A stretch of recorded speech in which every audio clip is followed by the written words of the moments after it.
There are two classes of signals that we will be interested in this class. The first is the class of continuous time signals, which, as the name suggests, are signals for which the independent variable, namely time, can change in a continuous manner. That is, the signal is defined for a continuum of values of time. In contrast, we have this class of signals called discrete time signals, which are basically defined only for some discrete values of time.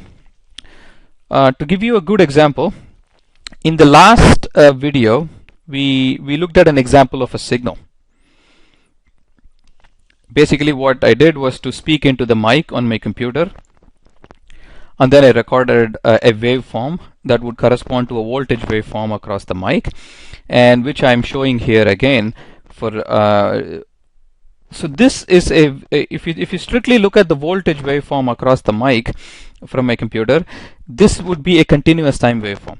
The reason it's continuous time is because there is a value of the voltage for any value of time that you choose. So you could choose a time, for example, say 1.5 seconds, and then there is a value.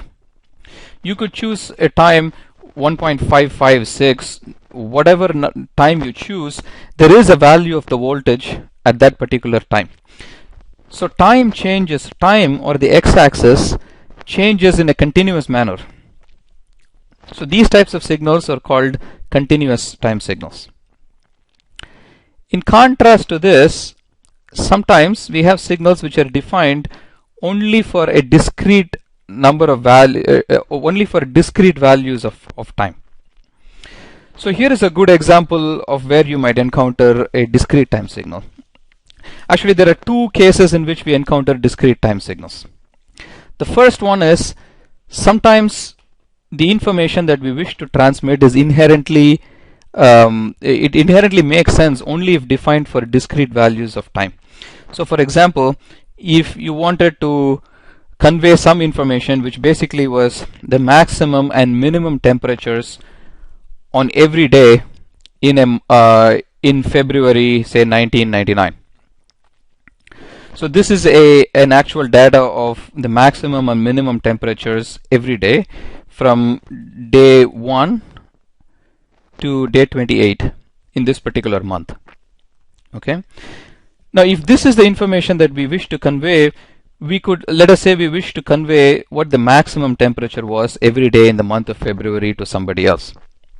So one way to convey this information would be by giving this table, right? I could take the first column in this table, which corresponds to the day, and the second column in this table, which corresponds to the maximum temperature in the day.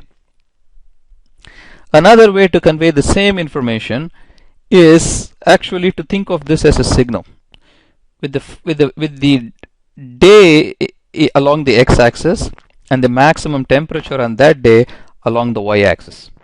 So then we may end up with a signal which looks like this.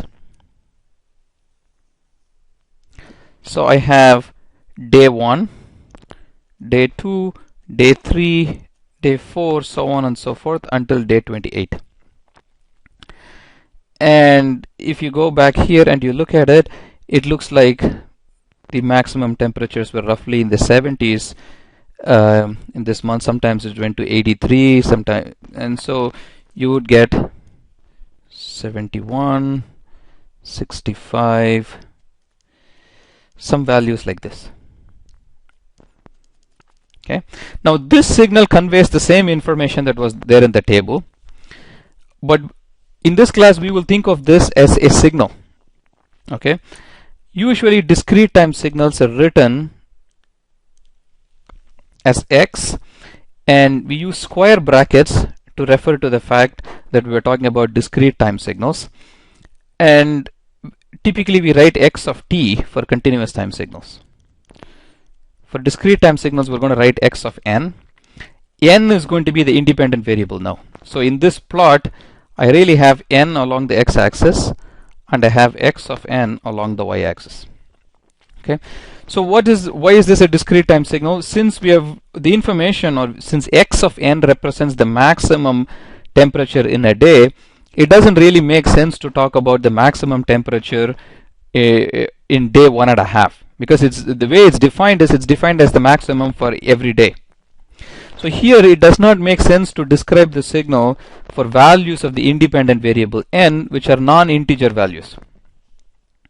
Okay, so this is an example of a discrete time signal. So the point is, sometimes information is inherently defined only for discrete values of the independent variable.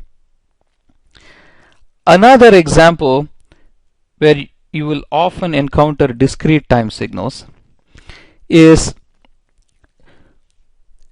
when we try to represent continuous time signals on a digital computer. It's impossible to represent the value of the signal for every possible value of time. So as an example, let's go back and look at the signal that we obtained by recording my my speech. So this is the signal we got. But I actually kind of was not entirely honest with you when I told you that this is the output that we see. While it's true that this is actually the voltage that you would see across in a mic, since I'm using a digital computer to record this, I actually will not be recording the value taken by the voltage for every value of time.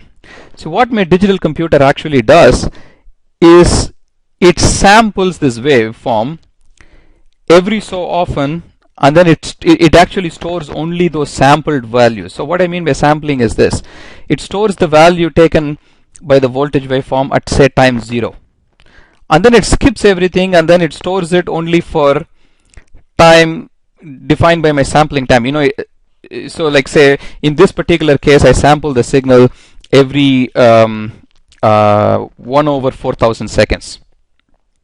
Okay, so really the signal that is stored in my computer is something that looks like this. So I am showing you a snapshot of this. I kind of zoomed in to show you that what we really have is only sample values of this. See, I really do not have the value of the voltage taken between these two time instants. The computer takes the value of the voltage at this point, and then it takes the value of the voltage at this point. It really has lost all the information between these 2 points, because it's impossible for me to store a continuous time signal on a digital computer. Okay, so we may the point is that we will often obtain discrete time signals